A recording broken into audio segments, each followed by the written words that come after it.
100년 전에 한국의 그 문맹률이 99%였다고 합니다.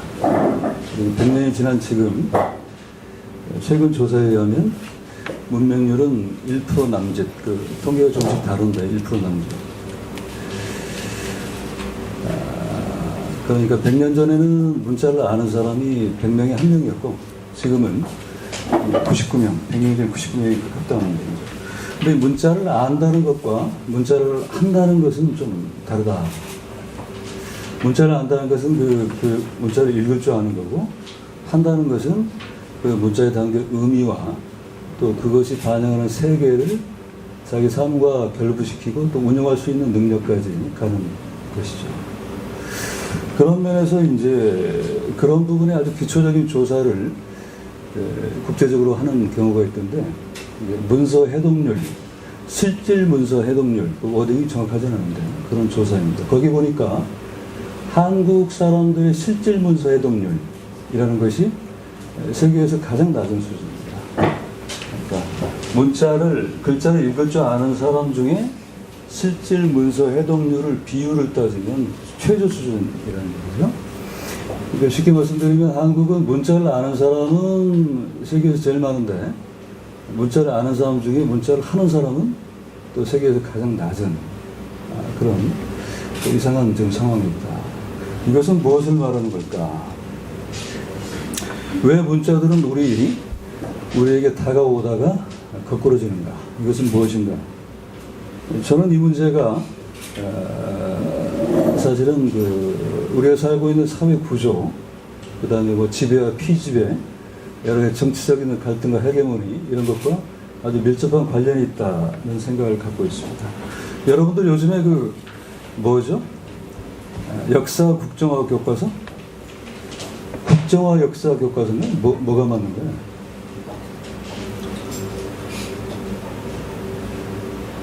여러분들 저한테 혹시 문제 있습니까? 어쨌든 그것을 가지고 이제 말들이 많은데 이제 좀 더 보편적인 논리가 이런 거죠. 교과서는 하나여서는 안 된다. 특히 역사는 하나여서는 안 된다. 이런 건데, 근데 거기에는 또 이런 함의도 있습니다. 만약에 그런 걸 반대하는 분들이 자기들의 역사관과 이 사회관에 아주 완벽하게 합치하는 교과서 하나만 있을 수 있다면, 나쁜 거 여러 개 있는 것보다 하나 좋은 거 하나 있는 게 좋을 수도 있죠. 또 이럴 수도 있는 거예요. 여담스러워 말씀드린. 어쨌든 간에 거기서 보면 이제 이 반대하는 쪽에서 추정하는 것은 이런 것입니다. 이를테면 이런 얘기들이 있죠. 박정희 군사 독재 같은 것들이 미화될 것이다. 물론 이제 가시화되진 않았지만 분명히 그럴 경향이 있을 것이다. 이런 건데. 여기서 독재라는 겁니다. 독재. 많은 사람들이 이렇게 말을 하죠. 군사 독재, 극우 독재, 군사 파시즘, 이렇게. 그러면 박정희 독재라고 일컬어지는 실제 당시의 세력은 자신들의 독재를 뭐라고 했을까? 여기 이것과 관련해서 체험적으로 기억을 할 수 있는 분들이 제가 볼 때는 70년대에 이렇게 중고등학교를 다녔다가 이런 분들이 안 보여서 그 당시에 이 사람들은 박정희 혹은 박정희 독재 세력은 자신들 민주주의라고 했습니다. 민주주의인데 무슨 민주주의냐? 한국적 민주주의라고 말했죠. 그 민주주의라는 문자 앞에 한국적이라는 것을 씌우는 것입니다. 그런데 그 민주주의는 민주주의가 아니다라고 주장하는 또 사람들이 있었죠. 그 사람들은 또 자기들이 또 민주주의를 주장을 해요. 그걸 민주화 운동이라고 했고, 그러니까 묘한 일입니다. 둘 다 민주주의를 얘기하는 겁니다. 한쪽은 또 아니라고 하고, 이 한국적 민주주의를 주장하던 독재 세력은 이런 것이었죠. 한국은 지금 남한은 북한과 대치 상태고 두 개 위협에 항상 처해 있고 언제 전쟁이 날지 모르고 또 안보가 중요하고 그 다음에 좀 경제적으로 좀 나라를 키워서 잘 사는 나라를 만들어야 되기 때문에 대동단결해야 된다. 국론이 분열되면 안 된다. 그런 얘기로 해서 이제 한국에는 한국 현실에 맞는 민주주의가 필요하다. 그래서 한국적 민주주의 이런 걸 하셨습니다. 그리고 여전히 또 많은 사람들은 그것을 독재라고 얘기를 합니다. 그것을 독재라고 말하면서 싸웠던 그 일군의 사람들, 민주화운동했던 많은 사람들이 시간이 흘러서 결국은 그 독재라고 일컬어지는 세력들이 물러나고 87년을 기점으로 해서 한국 사회의 이제 민주화가 시작된다고 우리가 일반적으로 얘기를 합니다. 그리고 뭐 지하 자취방이나 사회 변방에서 이렇게 도망다니고 죽임당하고 하던 그 운동 세력들이 사회 중심부로 이제 들어오는 것이죠.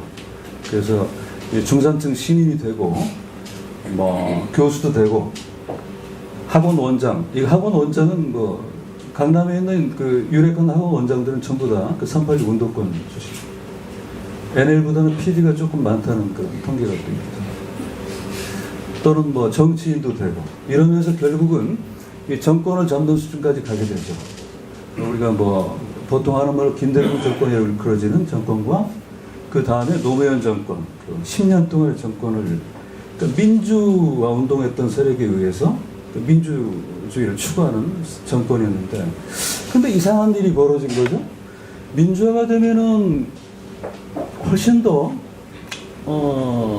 독재도 없고 민주화가 되면은 자유롭고 편안하고 뭔가 다들 고루 잘 살 수 있을 거라고 생각을 했는데 뭔가 훨씬 더 근데 그렇지가 않고 이상하게 삶이 점점 더 고단하고 더 바쁘고 불안하고 미래가 잘 안 보이고 그리고 사람들의 모습들이나 행동들이 각박해지고 정이 없어지고 이런다는 거죠.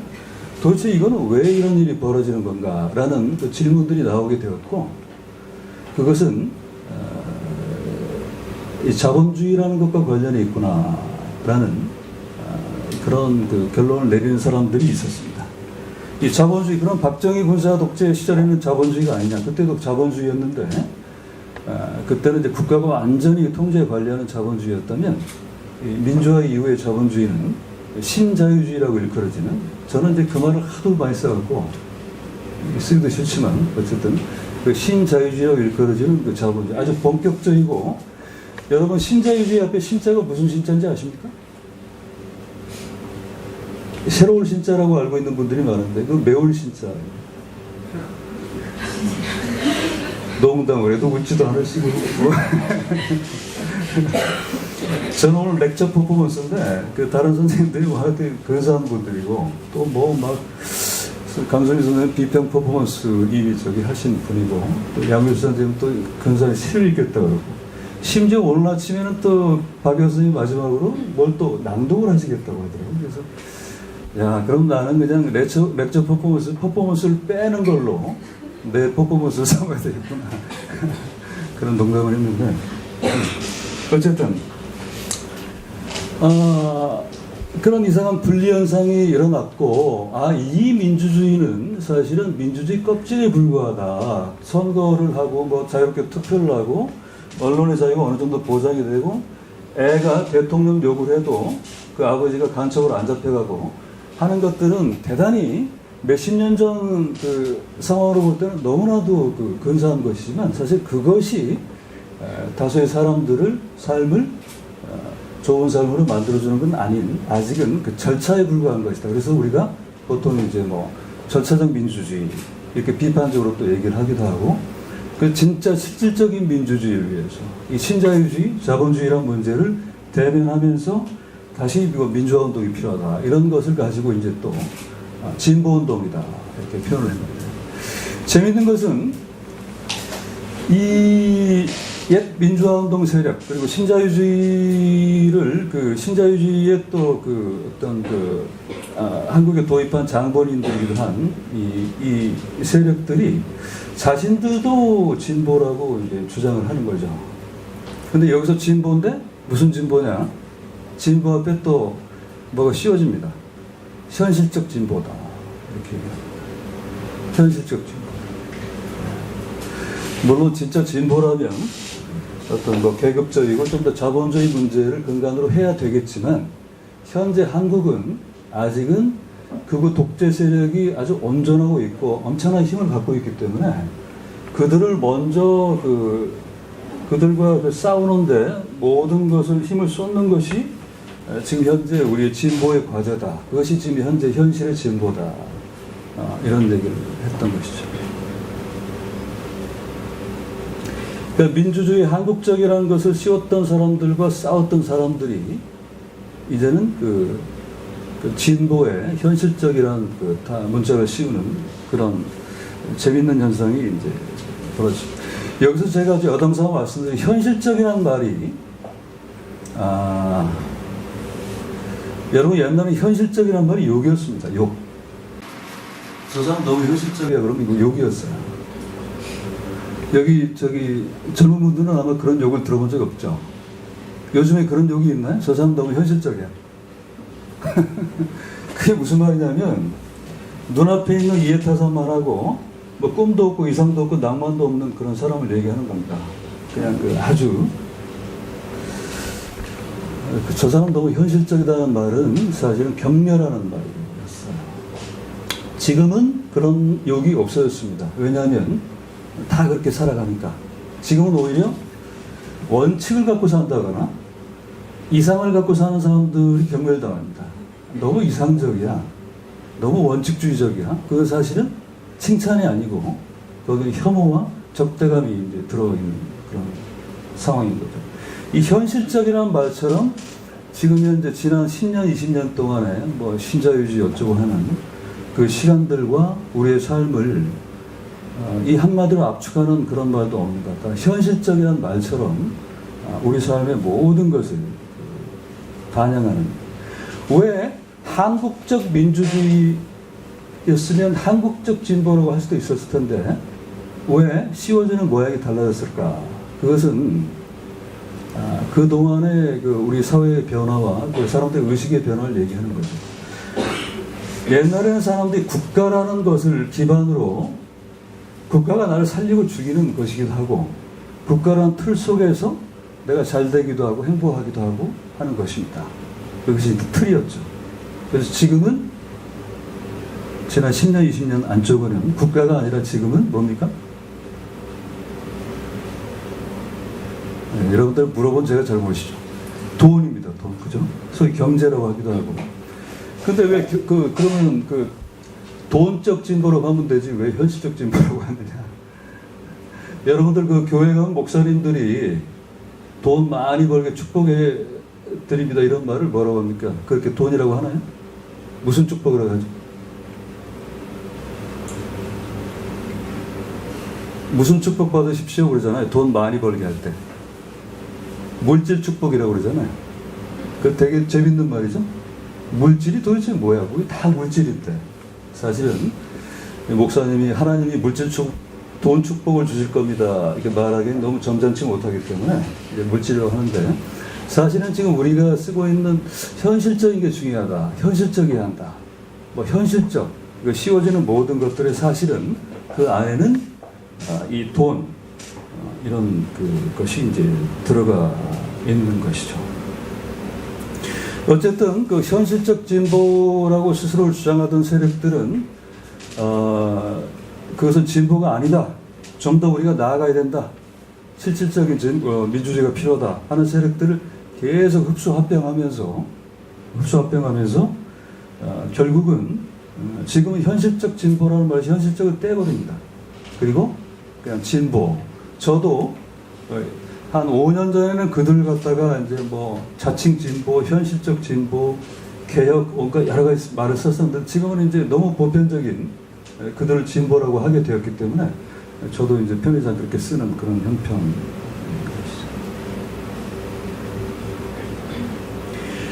그래서 민주주의 앞에 한국적이라는 것을 씌움으로써 민주주의가 날아가 버리고 이 진보 앞에 현실적이라는 걸 씌움으로써 진보가 멈춰버리는 그런 식의 이제 현상들이 지금 제가 말씀드린 뭐 민주주의다, 진보다 이런 말들은 우리 일상에서 담기에는 대개 사람들한테는 대단히 거대한 얘기들이고 물론 어떤 사람도 이 두 가지 문제들의 규정성이나 좋든 싫든 자기가 선택하든 않든 여기 삶을 강제받지 않는 사람은 없지만 사실은 대단히 거대한 담론들이죠.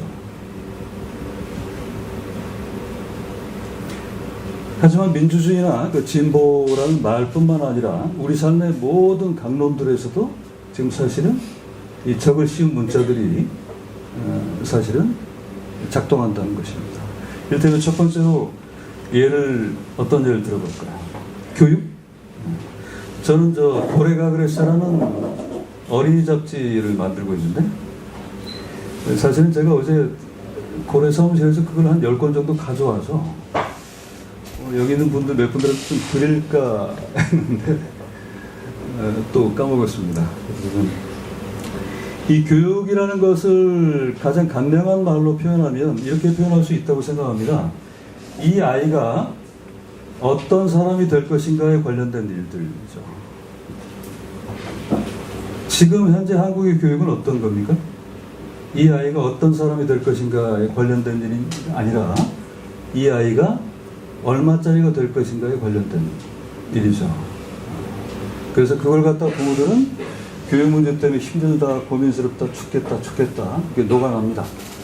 아이들도 오후에 뛰어노는 아이들은 찾아보기 어렵고 전부 저녁까지 밤늦게까지 학원을 돌면서 시도를 하죠. 그러니까 그것을 갖다 또 뭐라고 하냐면 지금 현실적 교육이라고 합니다.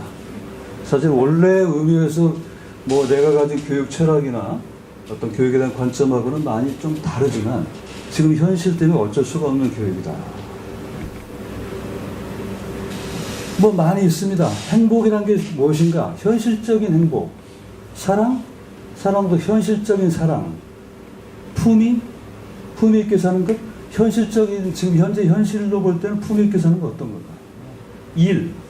일이라는 것이 내가 좋아하고 즐길 수 있는가 이런 걸 떠나서 내 직업이나 이런 것들이 현실적으로 어떤 가치를 갖고 평가를 받는가. 성공 이런 것은 말할 것도 없는 것이죠. 한국적 민주주의에서 민주주의라는 것을 우리가 회복하는 방법이 민주주의 앞에 씌워진 한국적이라는 것을 벗겨내는 일이라고 할 수 있습니다. 현실적 진보에서 진보를 되찾는 방법은 진보 앞에 붙어있는 그 현실적이라는 것을 덮여진 것, 씌워진 것을 벗겨내는 일이라고 할 수 있습니다. 마찬가지입니다. 벗겨낸다는 것은 무엇이냐? 그거에 대해서 다시 한번 생각하기 시작한다는 거죠. 그것이 씌워져 있는 동안은 생각을 안 하게 됩니다. 한국적 민주주의? 그럼 끝나는 겁니다. 현실적 진보? 끝나는 겁니다. 근데 민주주의라는 게 뭐지? 근데 진보라는 게 뭐지? 진보 하는데 보수는 1%의 세력을 대변하고 진보라는 사람들은 보니까 대기업 공공정규직을 중심으로 한 10% 그 안정적인 계급을 대변하고. 그러면 우리는 뭐야? 왜 보수 진보가 전체 사회를 대변하지 못하고 이런 상황이 있는 거야? 이게 진짜 진보인 거야? 이렇게 되면 잘 살 수 있는 거야? 이런 식의 이제 질문을 시작하는 것이 사실은 이 문자들의 씌워진 이런 것들을 벗겨내는 그 구체적인 어떤 일이라고 할 수 있는 거죠.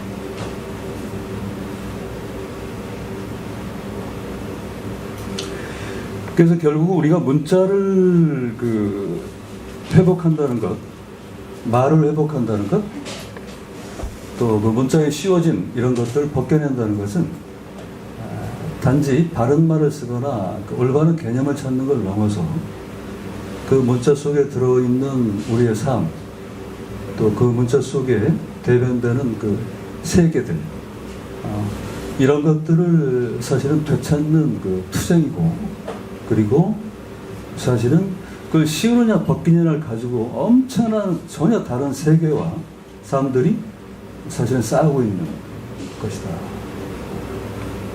그래서 문자를 회복한다는 것은 사실은 우리 삶을 회복하고 우리의 세계를 만들어가는 일과 관련된 것이다. 저는 이런 생각을 하고 있습니다.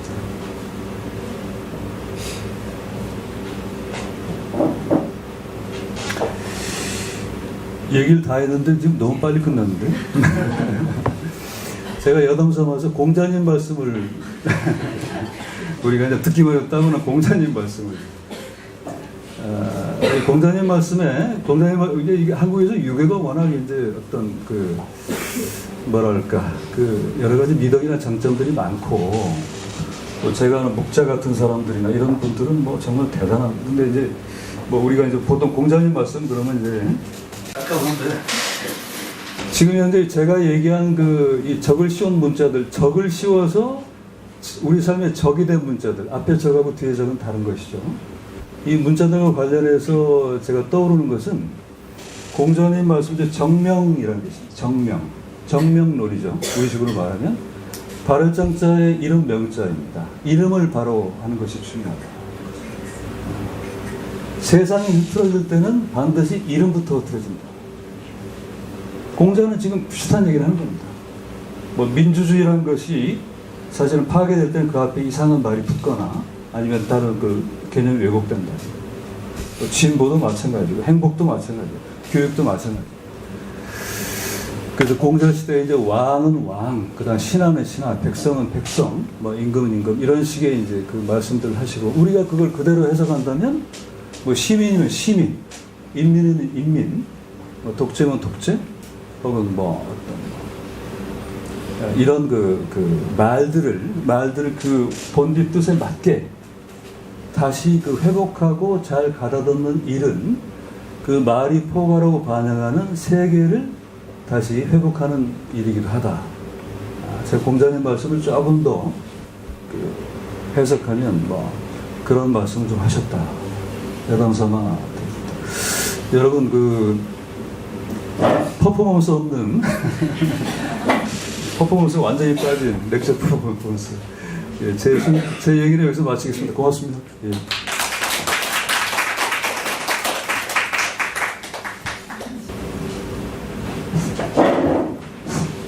네, 안녕하세요. 강수미입니다. 지금 45분이고 저는 사실 시간을 저도 잘 못 지키는 사람이긴 한데요. 한 30분 정도 얘기할 수 있도록 그 PPT를 좀 가지고 왔는데요. 시작하기 전에 이 얘기 여담 같은 얘기인데 우리 상황을 좀 읽어볼 만한 얘기가 있어서 하려고 합니다. 제가 여기 초대를 받고서 그 프로그램이 전체 순서나 이런 게 어떻게 되는지를 전혀 모르고 있었어요. 그러다가 큐시트라면서 일명 큐시트라면서 파일을 보냈더라고요. 근데 보니까 순서가 제일 마지막인 거예요. 근데 다른 경우도 학교도 그렇고 이상하게 저를 이렇게 맨날 뒤쪽에 제일 끝에 이렇게 배치를 하던데 이유를 잘 모르겠어요. 근데 왜 그랬을까 맨날 그런 생각을 일단 하는데 사실 발표 맨 마지막에 할 때 인내심 굉장히 필요하거든요. 그리고 사실 제가 오늘 말하려고 하는 것도 사실 이런 내용들인데 사실 여러분은 지금 듣는 입장이시잖아요. 그리고 사실은 말하는 주체는 항상 우리가 오늘 얘기하는 내용하고 결부되는데 굉장히 권력적 주체죠. 사실은 말할 수 있는 권리를 가진 주체들 아닙니까? 근데 그 말하는 권리의 어떤 주체들이 사실은 그 안에서도 이렇게 그 어떤 헤게모니나 히에라르키가 분명히 있는 거죠. 어쨌든 제가 마지막 순서여서 그리고 항상 대체로 그렇게 편성이 돼서 왜 그런가 했는데 오늘은 앉아서 무슨 생각이 들었냐면 마지막에 이렇게 배치를 하면서 말하자면 그 주최 측이 의도했든 안 했든 간에 어떤 질서가 만들어질 수도 있겠고 그 질서가 우리에게 굉장히 생산적이 될 수도 있겠다 이런 생각을 했습니다.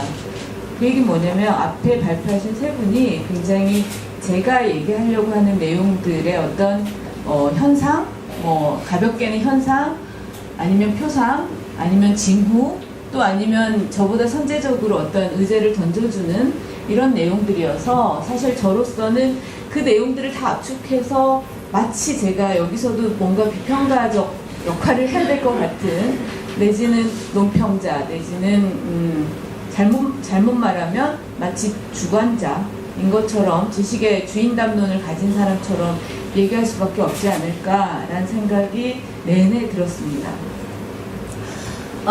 제가 오늘 얘기하려고 하는 내용은요, 일단은 제가 이 초대를 받았을 때 던진 주제가 이 세 가지인데요. 비감각적 유사성, 말하는 주체, 생각하기의 실현. 그리고 이 내용은 사실은 어떤 얘기냐면, 이라면서 네 가지의 질문에서 내 발표가 시작될 거다라고 주최 측에 전달한 게 이 세 가지입니다. 제가 읽겠습니다. 사물 자체와 언어, 말, 문자는 어떤 관계에 있는가? 예술의 존재 이유와 하는 일은 무엇인가? 말은 나를 표현하는 도구인가? 혹은 내가 말을 실현하는 도구인가? 우리는 어떻게 상징계의 질서 속에서 향유할 것인가? 지금 아마도 여기 앉아 계시는 분들 중에 특히 지식인 담론의 장에 있는 분들은 이 말들이 그렇게 간단하게 의제화된 말이 아니라는 걸 아실 겁니다. 물리적인 문장으로는 네 줄에 불과하지만 이 문장이 제시되기 위해서는 굉장히 복잡다단한 이론들이라든가 지식의 축적이라든가 요컨대 소위 전문가 영역에서 통용되는 전문어들의 훈련을 받은 사람들의 담론이 층층이 껴있을 거라고 알고 계실 것 같습니다. 제가 오늘 이 질문에 대해서, 제가 던진 질문에 대해서 하나의 정답을, 그러니까 correct answer를 말하려고 나온 건 아닙니다. 실제로는 이 answer, 이거에 대한, 이런 질문들에 대한 answer 자체가 과연 우리한테 과연 정말 그 말의 값에서 부응하도록 얘기가 되고 있는가? 아니면 우리는 이런 삶을 살고 있는가에 대한 얘기를 하고 싶었고, 저는 그거를 크게는 두 가지 차원에서 말하고 싶었고, 우리가 다시 생각해 봤으면 좋겠어가지고 이 내용을 질문을 던지면서 여기서 강연을 하겠다고 강연 요청에 응했던 것입니다. 첫 번째는 사실 아까 이렇게 이제 디스커션 하는 분위기까지 갔을 때도 저는 속으로 이렇게 오 쾌제라 뭐 이렇게 굉장히 저를 위한 사전 작업들이 이렇게 잘 되고 있다니 굉장히 아전인수식으로 생각을 했었는데요. 말하자면 아까 언어를 근절시키는 거 얘기도 했었고, 리터러시와, 그러니까 문자를 아는 것과 문자를 해독하거나 하는 것들, 그리고 그 문자라는 게 과연 그렇게 언어만이냐, 어쩌면 현상일 수도 있고 어떤 상황들일 수도 있는데 그 상황들을 우리는 정말 잘 이해하는 것일까? 이런 얘기들, 그런 것. 그 다음에 사물들, 그러니까 말을 없이 하고 사물들 자체에 대한 주목, 이런 얘기들도 계속 하셨던데, 저도 이제 귀에 좀 말하자면 안테나를 꽂고 여러분들 하는 말씀을 열심히 들었는데요. 말하자면 제가 그 답을 갖고 있는 주체가 아니라 저는 그것들이 얼마나 중요한지, 그리고 중요하다는 차원에서는 우리는 그럼 그거에 대해서 어떻게 대하거나 해결해야 되는지에 대해서 사실은 좀 배타적인 얘기를 하기 위해서 이 자리에 섰습니다. 크게 두 가지 얘기를 하고 싶은 건데요. 첫 번째, 제가 체감하는 것만 그런 건지 모르지만 지금 한국 사회는 굉장히 지식에 대해서 배타적이거나 지식 혐오, 특히 전문 지식과 그리고 아주 정교하고 아주 엄밀한 지식에 대해서 혐오증을 갖고 있는 것 같습니다. 그리고 그 혐오증의 반대에는 공포증이 있는 거죠. 엄밀한 언어를 사용하고 엄밀한 개념들이 통용되고 그 통용되는 언어들이 행동으로 이어지는 그 소위 서큘레이션 되는 거에 대한 포비아가 있고, 그 포비아가 실제로 어떻게 가냐면 교보 같은 데 갔을 때 인문학이라는 타이틀을 갖고 캔디드된 깡통처럼 조립된 지식들이 한 책이 500권씩 1000권씩 쌓여서 구매자를 기다리고 있습니다. 그런 식의 지식들이 인문학 융성이라든가 하는, 근데 그 구성원들이 더 놀라운 건 정말로 시정잡배가 아니라 말하자면 그 한때 인문학으로 배가 줄였다고 하는 사람들입니다. 그런 사람들이 철학자라는 이름을 달고 사회학자라는 이름을 달고 매우 가공이 잘 된, 그래서 쉬운 언어로, 그리고 매우 그 시럽과 고추, 캡사이신이 많이 쳐진 말들을, 그리고 주로 명령형으로 이렇게 하라, 이것이 잘못됐다라고 하는 식의 저징하는 말들로 넘쳐납니다. 그리고 그런 말들은 오늘 제가 아침에 읽었던 신문기사가 하나 있는데 일종의 지금 미국 대선 주자로 나오려고 하는 도널드 트럼프처럼 초등학교 4학년짜리 말들로 통용이 됩니다. 그런 글을 쓰는 사람조차가 그런 말들을 쓴다는 거죠. 그래서 저는 반대로 어떻게 하면 더 소외될 수 있을까? 어떻게 하면 더 말하자면 그 고급화되고 전문화되고 익스클루시브한 백타적 언어를 사용함으로써 그것이 명맥이 끊기지 않도록 할 것인가가 제일 고민입니다. 자, 이렇게 말하면 언어의 한계가 그러니까 너는 그런 그 전문적이고 매우 정확한 지식을 담지한 주체라는 거냐? 라고 그래서 그런 점에서 너도 굉장히 잘난 척하는 거냐라고 들으실 수 있습니다. 그렇게 말할 땐 한편으로는 그런 거에 대한 자신감이 분명히 있을 겁니다. 그리고 또 반대로 그거를 못하고 있기 때문에 그거에 대해서 굉장히 열망하고 갈구하는 것도 있습니다. 그러니까 어떤 언어가 어떤 말들이 그 말의 정확한 뜻과 가치와 문맥으로 전달됐으면 좋겠다라고 생각하는 게 제가 갖고 있는 가장 큰 욕망이고 병적으로 집착하고 있는 부분이기도 합니다. 그게 이를테면 사물이라고 하는, 그러니까 어떤 일들, 어떤 사태, 아니면 물건, 어떤 존재들 그 자체가 문자로 그리고 구어로 그리고 여러분과 제가 이렇게 얘기할 때 제가 던지는 말의 톤, 제스처, 아니면 어떤 상황을 주도하려고 하는 제 마음의 의지 같은 것들과 일치될 수 있다면 말의 유토피아일 겁니다. 그리고 그 안에서 우리는 어떤 식으로도 오염된 말들, 아까 저기 쓰여진 말들의 그런 문제적 상황들, 제가 판단하기에는 문제적이고 매우 병적인 상황들에서 자유로워지지 않을까라는 생각이 듭니다. 두 번째 얘기는, 그러니까 현실적인 얘기였고, 첫 번째는 그래서 지식인들이나 학자가 매우 저급한 취급을 당하거나 내지는 계속 어떤 선정적 기사들에 노출되면서 희생양이 되거나 반대로 그런 데서 살아남기 위해서 매우 저급하거나 싸구려 언어들을 쓰는 이 상황들이 저는 굉장히 문제적이라고 생각했고, 오늘 꼭 이 얘기를 하려고, 본론이 아니라 이 얘기를 하고 싶어서 나왔습니다. 두 번째는 이런 겁니다. 첫 번째가 좀 더 현실적이거나 구체적이거나 정치적인 폴리티컬한 목적을 갖고서 문제제기하는 거라면, 두 번째는 조금 더 향유에 입각한 것이고 내가 공부를 하는 이유이고 내가 이 나이 먹도록 공부를 하면서도 내 삶이 잘못되지 않았다라고 생각하는 이유이기도 한데, 제가 주장하는 바는 공부는 내지는 지식은 내지는 예술은 쾌락적입니다. 굉장히 쾌락적입니다. 근데 이 쾌락은 단지 어떤 그러니까 권력의 서열관계라든가 어느 상황에서 자신이 헤게모니를 쥐기 위한 그런 의미의 쾌락이 아니라 온전히 그냥 쾌락 자체로 쾌락적인 거라고 생각합니다. 말하자면 어떤 단어 하나를 8시간 동안 고민하고 그 고민이 정답을 찾지 못했더라도 내가 그 8시간을 보내고 난 다음에 내 인생이 이렇게 낭비되는가라고 슬퍼하면서도 어느 한편에서 굉장히 즐거운 기분 같은 것이 제 생각엔 지식의 쾌락입니다. 그리고 예술의 쾌락도 마찬가지.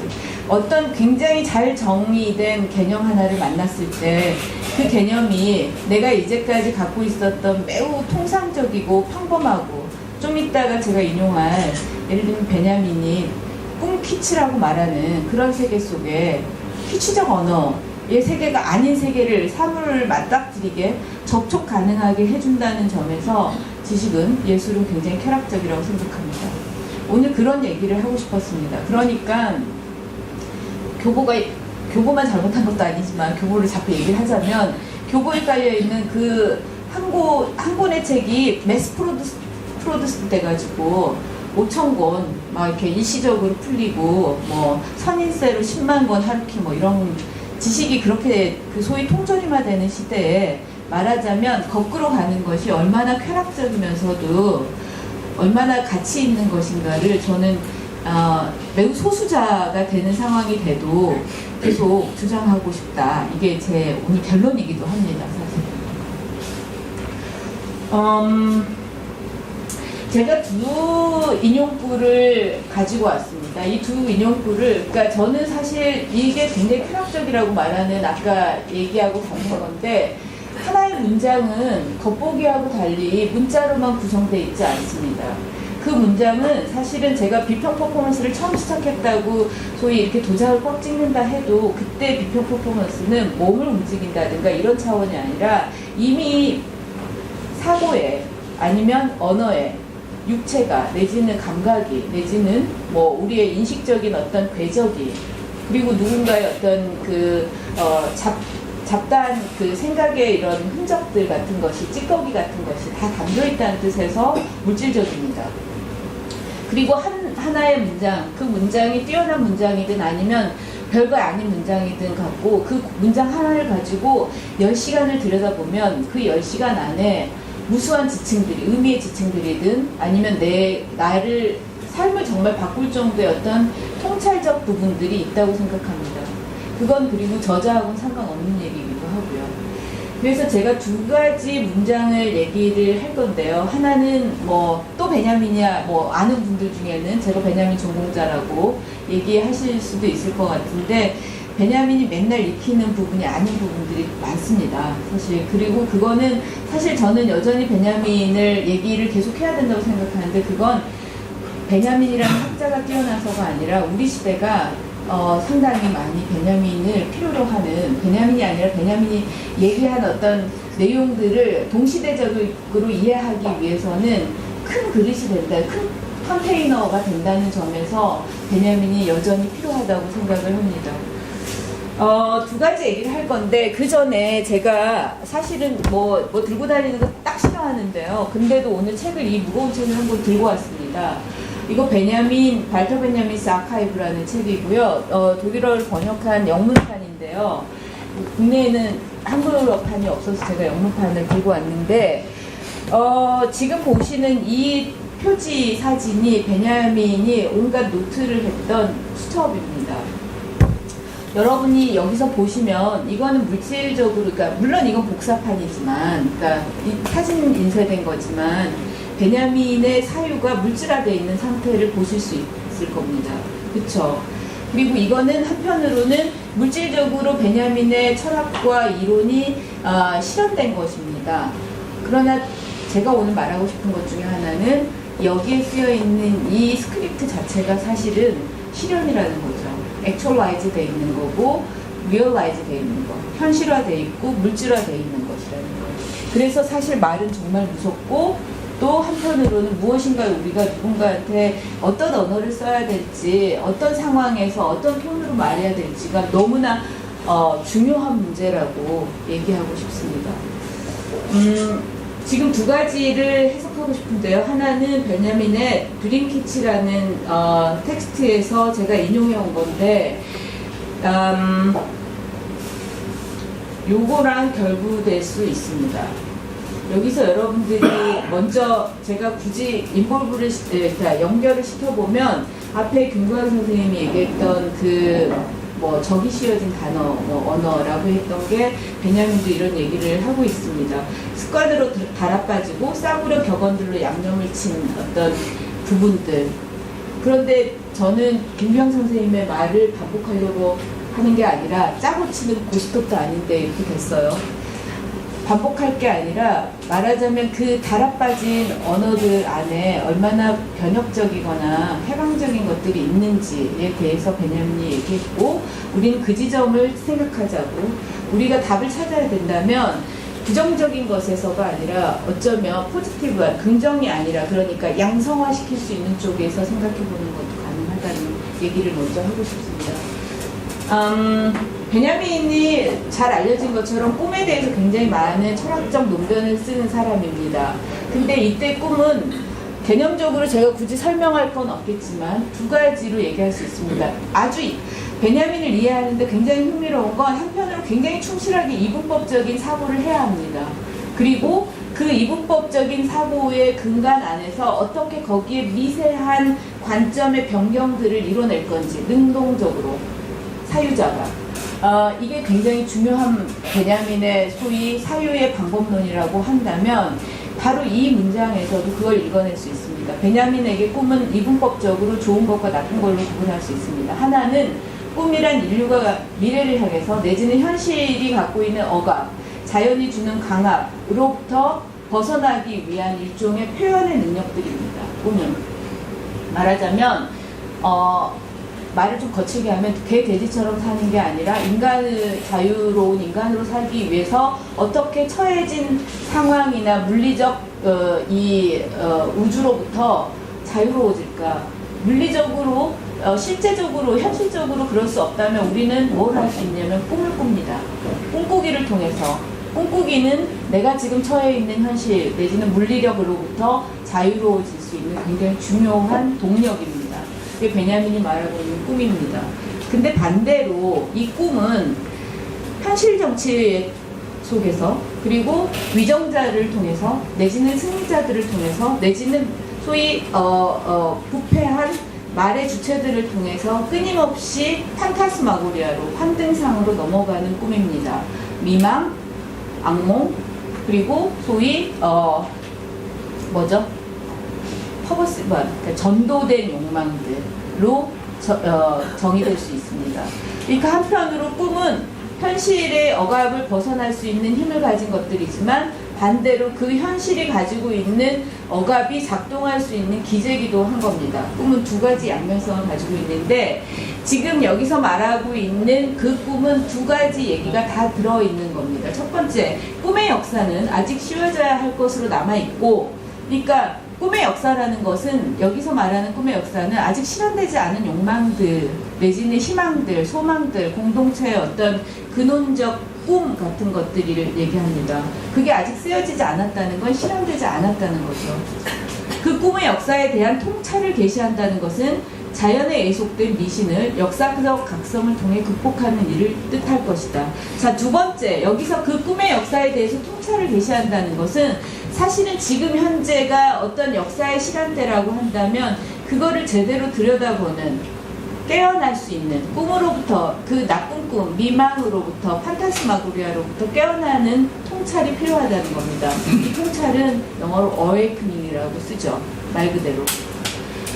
그리고 그것은 첫 번째, 인류가 가장 먼저 예속될 수밖에 없었던 자연의 강압, 자연의 힘, 그리고 그 자연을 이해하기 위해서 인간화시켰던 그 미신, 신화로부터 벗어나는 겁니다.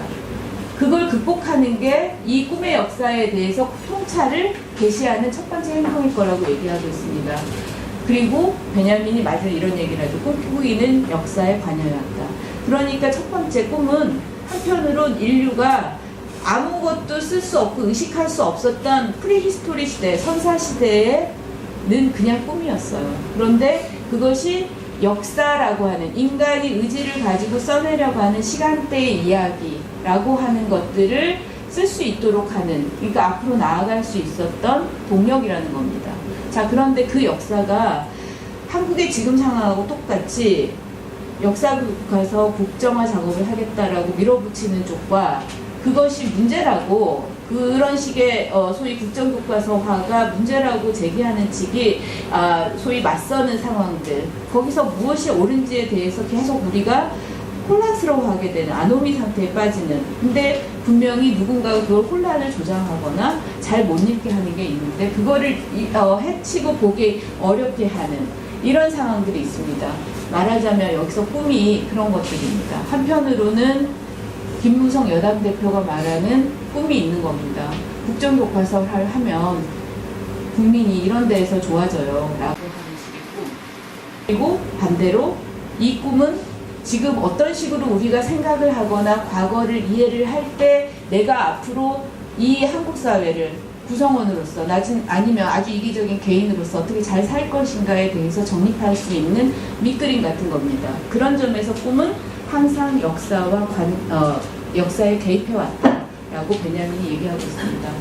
저는 이 얘기를 해서 제3의 얘기로 넘어가고 싶은 게 아니라 말하자면 지금까지 했던 얘기가 이런 문장들 속에서 사실 그 문장을 제대로란 말이 어폐가 있는 말이라면 깊이 다른 어떤 빨리 쓸 수 있는 용도의 기능이 많은 500원으로 바꿀 수 있거나 내지는 어디 강연으로 나가서 쓸 수 있는 말이 아닌 그 말의 무게와 그 결을 제대로 살릴 수 있는 말 속에서 찾아낼 수 있는 의미라고 생각을 하고, 그것이 우리가 말하자면 이런 거를 읽고 제대로 올바르게 찾아내야 되는 의미라는 생각이 듭니다. 두 번째는 조금 다른 얘기, 아까 쾌락이라고 했던 거와 결부되는 얘기입니다. 지식의 쾌락 내지는 예술의 쾌락이 분명히 있고, 그 쾌락은 사실은 마약을 할 때, 제가 마약을 안 해봤습니다만 마약을 할 때 오는 쾌락이라든가 내지는 남을 소위 억압하면서 자기가 위에 설 때 오는 쾌락하고는 분명히 질량이 다르다고 생각합니다. 지식의 쾌락, 예술의 쾌락, 그걸 생산할 때의 쾌락과 향유할 때의 쾌락은 분명히 우리가 일상생활을 살 때 소위 일상적 목적, 이해타산의 목적 속에서 얻을 수 있는 그런 쾌락하고는 아주 결이 다르고 또 텍스처가 다릅니다. 촉감이 다르다는 거죠. 근데 그런 점에서 저는 사실 항상 조금 탐욕적으로 아름다운 것들을 추구하고 또 아름다운 문장을 만나고 싶고, 심지어는 이 아름답다는 말 안에 여러 가지 의미가 담겨 있는데 매우 정교한 지식 아니면 매우 풍성한 어떤 그 담론, 또 어떤 경우는 매우 궁핍하지만 그러니까 마치 그 카프카의 단식광대처럼 아주 정말 극빈이 되는, 자기를 비워버리는 이런 것들이 정말 아름답다고 생각합니다. 그거를 계속 그런 어떤 그 감각을 찾아낼 수 있는 게 바로 그걸 하라고 직업적으로 주어진 가장 은혜로운 직업 중에 하나가 말하자면 공부하는 사람들이 아닌가 이런 생각이 드는데, 비평가도 그렇고요. 예술 비평가도. 근데 그런 점에서 제가 정말 사람들이 이렇게 말하면 비난할 만한, 이게 뭔 소리야, 왜 당신은 이렇게 어려운 말을 써, 이런 얘기들이 도대체 초등학교 4학년짜리가 이해할 것 같아? 라고 비난받을 만한 문장을 가지고 왔습니다. 그리고 이거는 제 경험하고도 결부되는 건데, 제가 억하심정이 많아서 그게 트라우마가 해소가 안 돼서 기회가 있을 때마다 말하는 그 에피소드가 하나 있습니다. 서울대에서 제가 강의할 때 그 박사과정 수업을 들었던 그 모 신문사 문화부 기자가 있습니다. 근데 그 사람이 제 책이 나올 때 즈음에 그 출판사 편집장을 개인적으로 굉장히 잘 안대요. 근데 그 편집장이 책을 들고 찾아갔더니 이제 저하고는 직접 상관이 없는데, 나 이 선생 수업 들었다. 근데 배년 수업이랑 뭐 하는데 왜 이런 걸 하는지 모르겠고 뭔 말 하는지 하나도 알 수가 없다. 자기는 그러면서 자기가 책 낼 때는 자기 초등학교 3학년짜리 딸한테 계속 읽힌다는 거예요. 그리고 그 친구가 지적한 것들은 다 고친다. 이런 책이 나오면 안 된다고 이렇게까지 얘기를 했다고 하더라고요. 제 책이 나온 그 책에 대해서 얘기하면서. 근데 그 말을 처음에 들을 때는 웃고 넘어갔는데, 이게 두고두고 제가 뒤끝이 굉장히 긴 사람인데 두고두고 뒤통수를 때리는 겁니다. 그리고 그 말이 아까 언어가 남성적이냐라고 했는데, 그 말은 분명히 양육 선생님이 정확하게 아마 이해하시고 말하셨을 것 같은데, 성별의 문제가 아닌 거죠. 이때 남성적이라고 하는 것은 어떤 질서들의 체계이고, 그 질서들이 규범화되어 있고, 그 규범 바깥을 억압하거나 부정한다는 뜻에서 폭력적이라는 겁니다. 말하자면 한국 사회에 제가 마르크스식으로 얘기해보면 한국 사회에 떠도는 유령이 있습니다. 지식은 쉬워야 하고, 지식은 용이해야 하고, 사용가치가 높아야 되고, 문화산업 지식에 바로 호환 가능해야 된다라고 하는 유령이 떠돌고 있습니다. 그리고 그 유령은 저 같은 공부하는 사람의 머리 위에서 계속 짓누르죠. 네가 하고 있는 말들을 아무도 못 알아들어. 그런 말들을 해선 안 돼. 이런 식으로. 비싼 펄프를 그렇게 낭비하지 마. 이런 얘기들.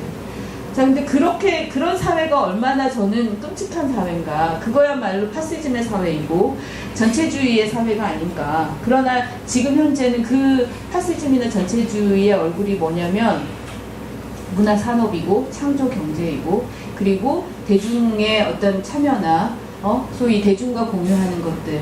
저는 이제 공유라는 말을 그만 쓰고 싶습니다. 차별하는 말들. 그 말이 갖고 있는 폭력성이 너무나 체감이 돼서 아니 그 기자 때문에가 아니고요. 체감이 돼서 그 말들의 결을 다시 살려내지 않는 한은 그 말을 지금처럼 남용해서는 공동체 얘기도 그렇고 공유, 나눔 얘기를 그만해야 되지 않을까. 그 너무 투머치였기 때문이라는 생각이 드는데요. 개인적으로 저는 이렇습니다. 어려운 문장들 내지는 우리가 일상생활이나 조금 그래도 수준이 높은 어떤 텍스트라든가 예술작품에서도 경험하지 못하는 어떤 비전이라든가 촉감이라든가 사운드라든가 시각 경험을 하면 저는 예술작품을 존경하겠습니다. 그런 예술작품, 그런 문장은 그 문장 중에 하나를 제가 읽어보겠습니다. 앤 카슨이라는 미국의 라이터가 있습니다. 문학자인데요. 그 사람이 쓴 Plain Water, 우리나라 말로 담수 이렇게 번역할 수 있겠더라고요. 맑은 물 뭐 이런 정도로. 근데 굉장히 아름다운 문장들로 넘쳐나서, 근데 분명히 그 모 신문사 기자 같으면 엄청나게 비난했을 것이고, 여기 앉아 계신 분들도 제가 지금부터 읽으면 아주 짜증낼지도 모르는 뭔 말이야 이게 라고 할 얘기일 수도 있습니다. 영문 원텍스트고요. 제가 이거를 좀 번역을 했습니다. 당신이 만약 배, 여기 페어라고 제가 원문에 보시면 아시지만 페어입니다. 페어스예요. 먹는 배예요. 배.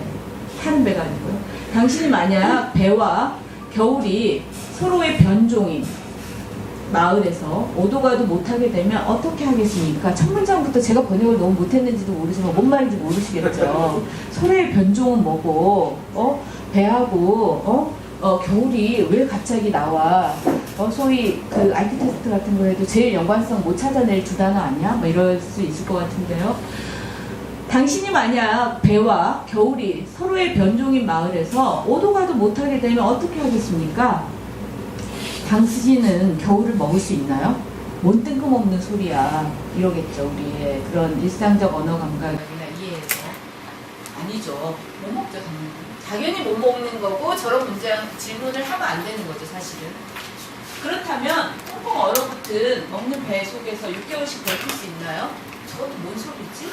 뭐 마그리트 그림이 떠오르지 않으십니까? 그것도 아니겠죠. 그런데 한 곳이 있어요. 제가 뒷부분 인용 안 했는데요.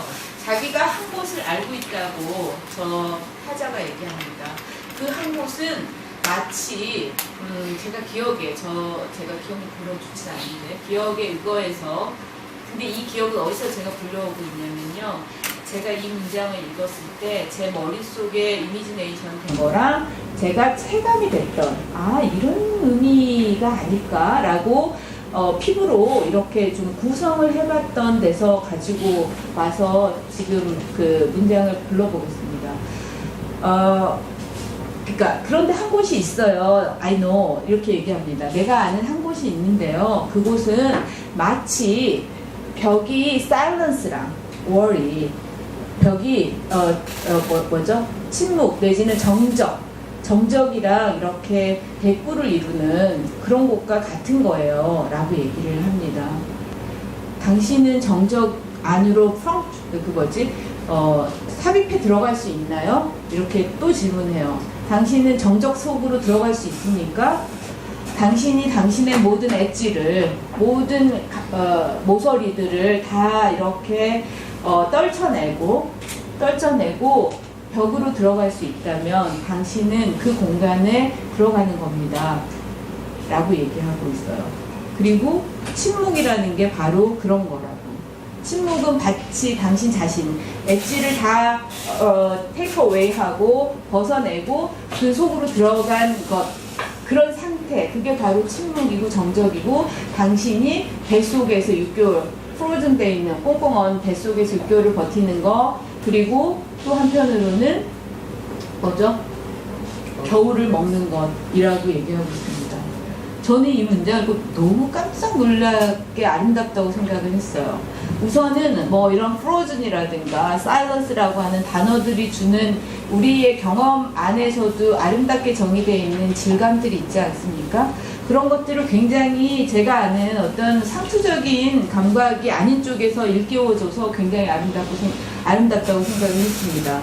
그리고 사실은 한 번도 꽁꽁한 배를 내가 들어갈 수 있는, 내가 처할 수 있는 플레이스라고 생각해 본 적이 없어서 굉장히 아름답다고 느꼈습니다. 그리고 겨울을 먹는다는 건 뭘까? 근데 그 다음 문장에 있는 프로즌 페어하우스하고 결부되니까 갑자기 겨울을 먹는다는 게 가능한 것 같은 겁니다.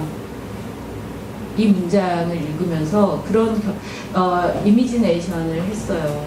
그리고 여러 가지 제가 알고 있는 많은 시각예술 작품이라든가 또 뭐 공연예술 작품이라든가 하는 특정 순간들이 너무나 잘 이해되는, 머리로가 아니라 어떤 총체적으로 제 몸에 제 46년간 살아왔던 삶이 쭉 하고 이렇게 잘 응축돼가지고 좀 또 어려운 단어를 쓰자면, 일부러 쓰자면 중층 결정돼가지고 저한테 저 작품을, 저 문장을 아름답다라고 느끼게 했더라고요.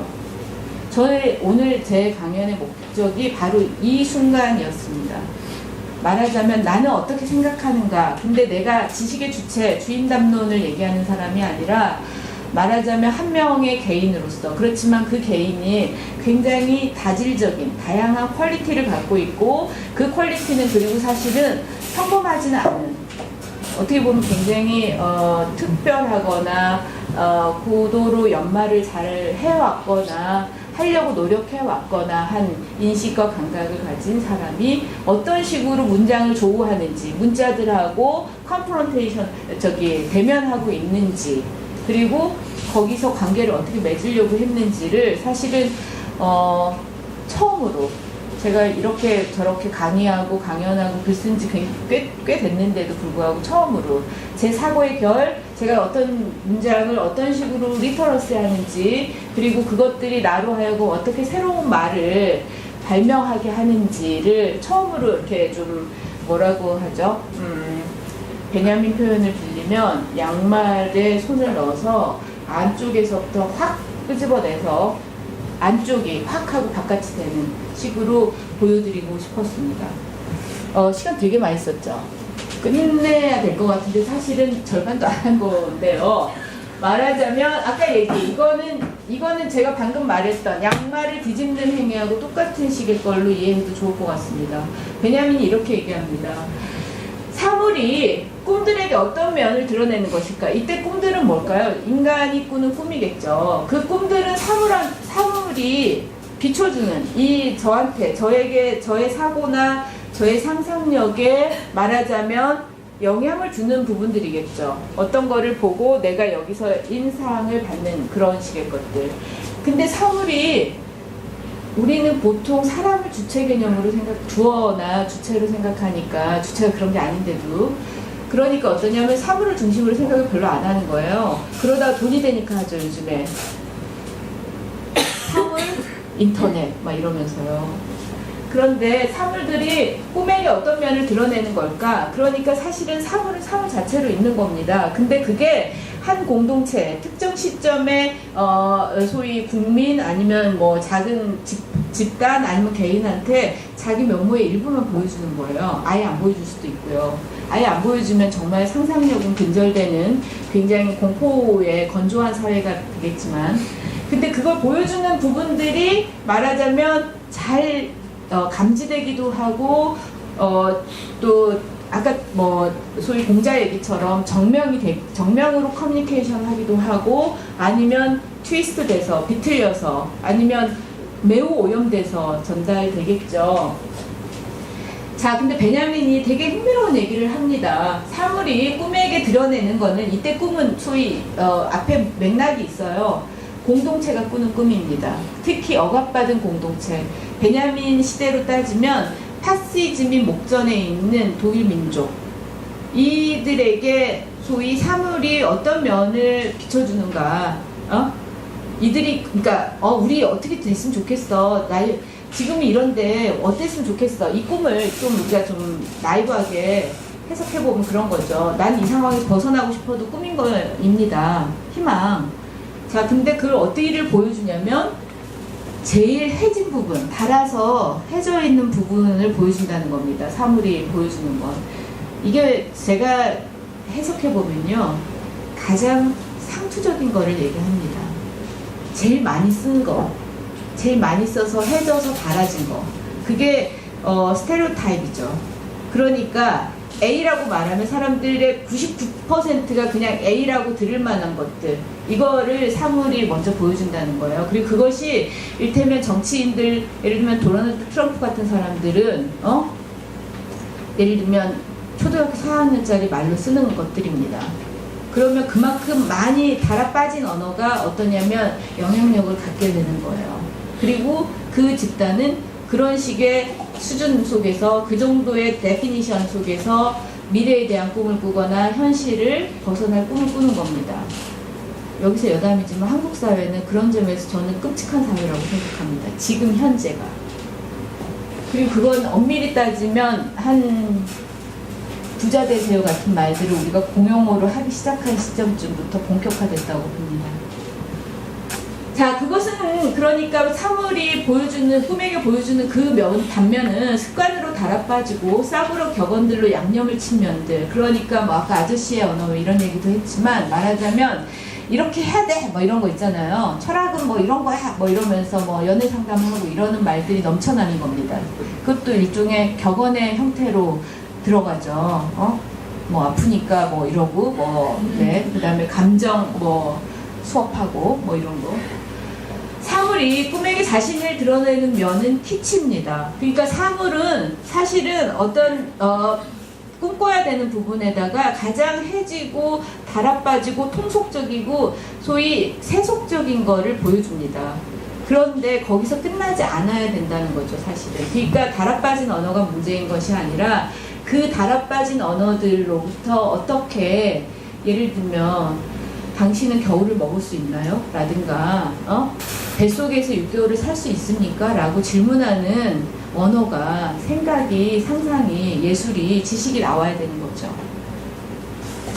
네, 제가 그저께 제 자랑을 하자면 해변의 아인슈타인이라고 어마무시하게 오래된 1974년에 초연한 공연예술 작품을 보고 왔습니다.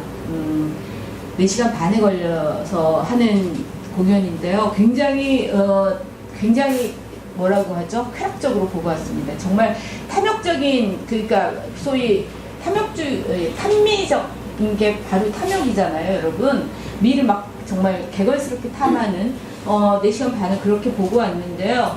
제가 이 작품을 설명하거나 비평하려고 가져온 건 아니고, 말하자면 1976년에 로버트 윌슨하고 필립 글래스가 협업해가지고 해변의 아인슈타인이라는 아인슈타인 on the beach라는 공연예술 작품을 올렸는데요. 지금 여러분한테 보여드리는 건 이 스토리보드입니다. 스토리보드 드로잉이에요.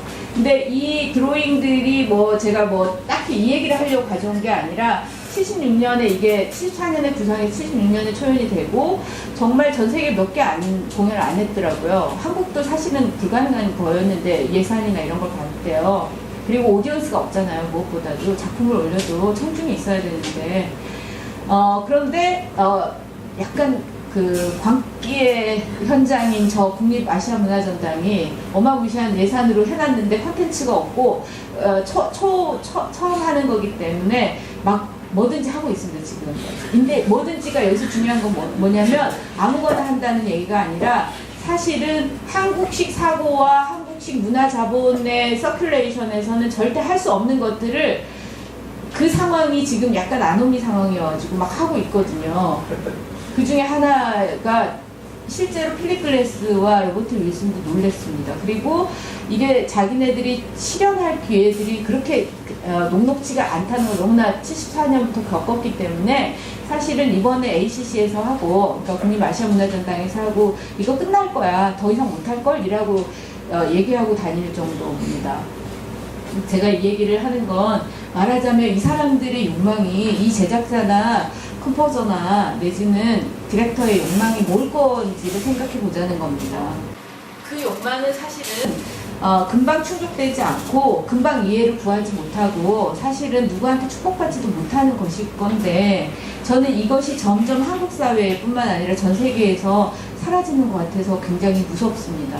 저런 걸 할 수 있는 여지를, 특권을 가진 사람들이 아티스트 그룹이었는데 아티스트 자신이 이제는 어떠냐면 돈과 마켓과 굿즈를 판다고 하는 식으로 자기를 프로모션하는 시대를 살고 있고, 그래서 잘했다고 계속 얘기하는 다른 얘기들이 거의 나올 수 없는 불모의 상황이라는 게 문제적인 겁니다. 자, 근데 너무 긴 것 같아요. 끝내야 될 것 같은데요. 제가 여기만 얘기하고 끝내겠습니다. 사실은 그 필립 글래스와 로버트 윌슨 얘기를 하려고 했던 것보다는 되게 유사성, 제가 오늘 사실 비감각적 유사성이라는 화두를 꺼냈는데 비감각적 유사성은 베냐민의 용어고요. 사실은 비감각적 유사성이 있으려면 그 전에 감각적 유사성이라는 게 있겠죠. 논리학적으로 따졌을 때. 감각적 유사성은 뭐냐면 인간이 갖고 있는 어떤 능력인데요. 소위 세상과의 어떤 유사적 관계 속에서 소위 커뮤니케이션을 할 수 있는 것. 이게 감각적 유사성입니다. 그런데 언어는 감각적으로는 유사함을 찾을 수 없는데 그 소위 커뮤니케이션을 할 수 있는 역량들이 다 직결되어 있는, 베냐민식으로 얘기하면 감각적 유사성이 다 직결된 문서보고가 바로 언어입니다. 그리고 그건 언어의 다른 이름이 비감각적 유사성입니다. 그러니까 비감각적 유사성의 시대를 살고 있는 우리는 예를 들면 대한민국 인구 총생산 이런 것도 그 실감, 유사성, 감각적으로 유사성을 찾아낼 수 있는 게 아니라 비감각적으로 통계, GDP 막 이런 식의 것들. 그 다음에 여러분에게 던져지는 예를 들면 저의 그런 어떤 각종 개념들도 사실은 비감각적 유사성에 있는 거죠. 근데 그거를 막 설명하다 보면은 감각적 유사한 관계들을 설명하게 되고 그러면 조금 더 유추가 쉬워지고 이런 걸 얘기할 수 있는 건데요. 제가 사실은 감각적 유사성 상태이면서 비감각적 유사성으로서의 어떤 지식과 통찰과 인식론을 공유할 수 있을 만한 상황들을 조금 발견한 것 같아서 오늘 꼭 얘기해야 되겠다 싶어서 가지고 온 게 두 가지입니다. 하나는 왼쪽에 있는 건 제가 불법으로 도찰한 공연 중에 해변의 아인슈타인의 한 장면 끝부분쯤에 갑니다. 상당히 의미심장한 장면인데요. 가로로 누워있던 빛의 막대가 점점점 그 각도를 바꿔서 수직이 되고 그것이 마치 아까 양희 선생님 마지막 얘기하면서 구원 얘기가 나왔는데 마치 구원의 의미처럼 위로 올라갑니다. 리뎀션을 느꼈어요, 저는. 그리고 그 앞에서는 계속해서 말이 완성되지 않는 음성들이 노래를 하는 소위 그것도 리토르넬로로 그런 퍼포머가 있었습니다.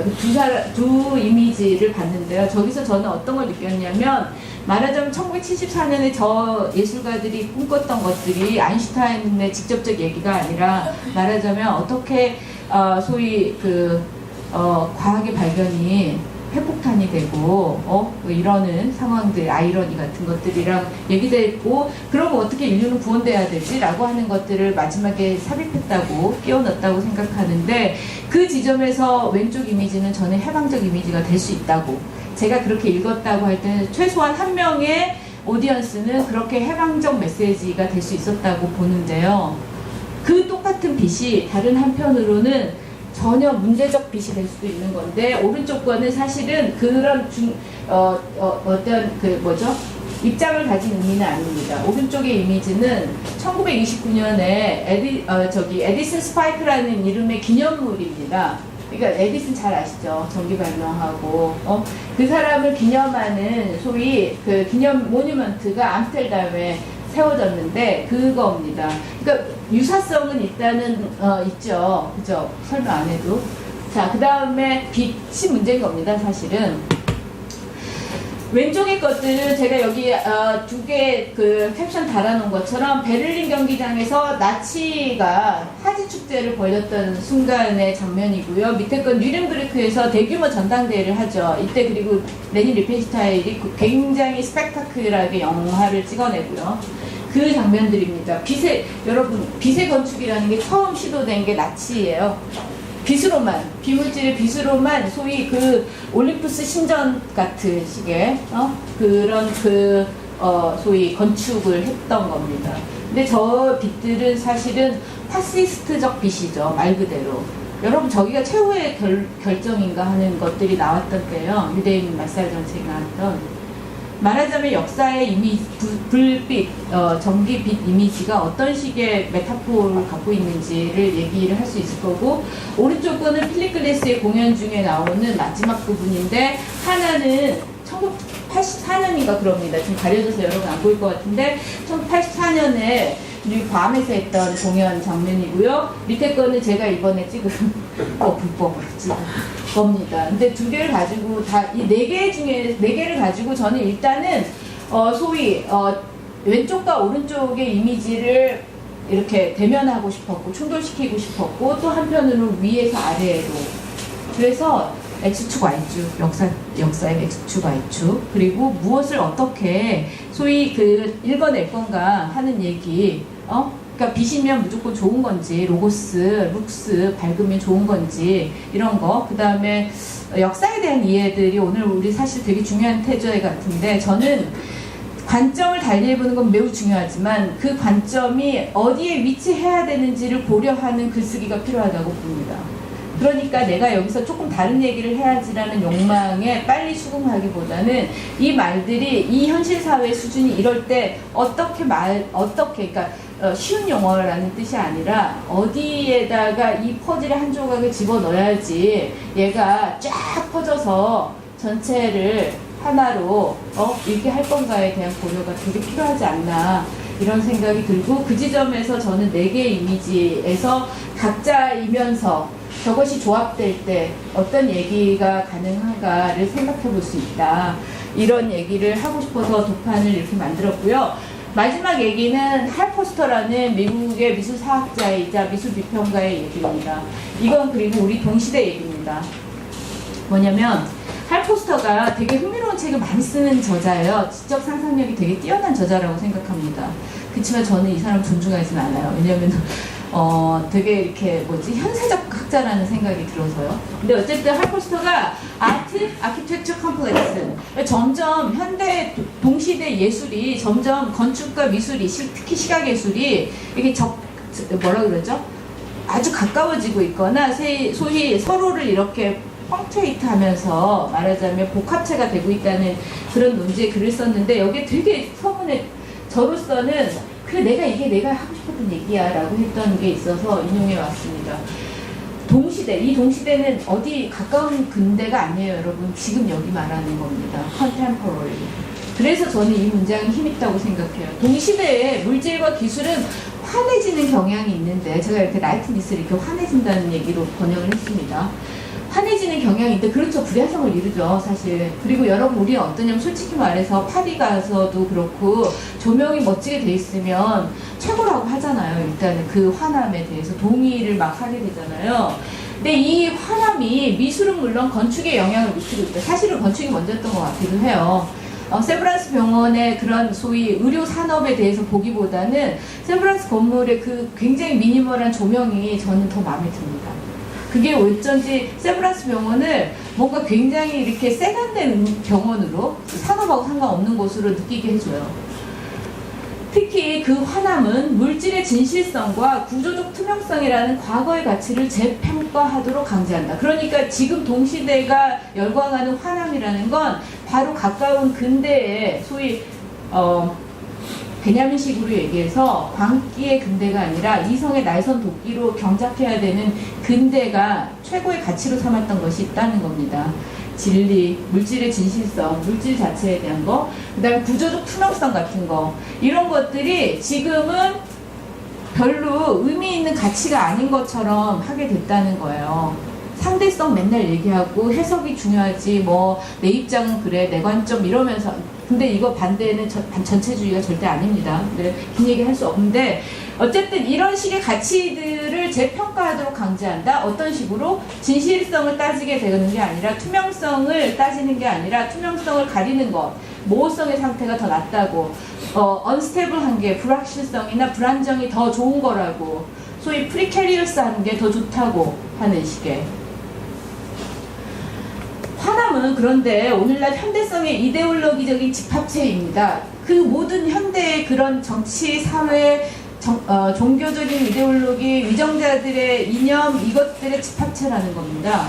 그 집합체로서 사실은 모더니즘의 그런 진실성이라든가 투명성을 추구하던 것 너머에 있는 무엇을 실현시키고 있는데 그게 뭐냐면 아무것도 알 수 없거나 볼 수 없는 추상의 세계로 넘기고 있다는 겁니다. 말 그대로 이때 추상은 뭘까요? 앱스트랙트한 건데 물질로부터 현실로부터 내지는 사고의 어떤 실체로부터 리얼라이즈 되는 추상이 아니고요. 익스트랙트 되는 추상이 아니고요. 유령 같은 담론들을 말합니다. 그 세계로 소위 자꾸 우리를 넘겨가고 있는데 그거의 구체적 형태가 뭔지 아십니까, 여러분? 저는 할포스터의 판단을 전적으로 동의합니다. 사이버네틱 스페이스, 그리고 금융 시스템, 파생 상품들. 여러분이 통장에 500만 원을 갖고 있는데 그 500만 원을 쥐어본 적이 있습니까? 그 안에서 우리는 계속 인터넷 뱅킹을 하거나 하면서 그 500만 원은 실체가 있는 게 아니라 계속 비실체, 추상의 세계죠. 숫자들의 세계죠. 그리고 이것들 우리 통장은 빈곤하니까 그렇다 치지만 8조 원을 들여서 뭘 했어? 40억을 들여서 교과서 작업을 바꿔 이런 얘기가 감이 떨어지게 되는 겁니다. 그게 바로 소위 물질의 진실성과 말하자면 구조의 어떤 투명성으로부터 우리가 계속 관심이 떨어지고 알기 쉽게 얘기해, 명확하게 요약해, 빨리 나한테 이득이 되는 거 계산해, 국정교과서를 하면 당신 자식이 학원부로부터 조금 해방돼라고 하면 강남의 엄마들이 표를 줄 거라고 생각하는 사고가 당연시되는 사회, 이거를 얘기하고 있습니다. 그게 예술에서도 건축에서도 일어나고 있다는 거죠. 그래서 저는 말을 맺자면 베냐민식으로 얘기해서 꿈으로부터 깨어나는 게 필요합니다. 우리는 각성이 필요하고요. 그 각성은 근데 사실은 꿈을 제대로 꿔야 되는 겁니다. 어떤 꿈이어야 되냐면 정확한 거에 대한 가치가 높은 거, 아니면 어렵게 보여야 되는 건 어렵게 배우려고 하는 그 소위 꿈, 그 어렵거나 내지는 매우 결이 복잡하거나 아니면 매우 심플하면 그 자체로 받아들이고자 하는 그 꿈이 필요하다는 생각이 듭니다. 네, 끝내겠습니다. 너무 오래 했네요.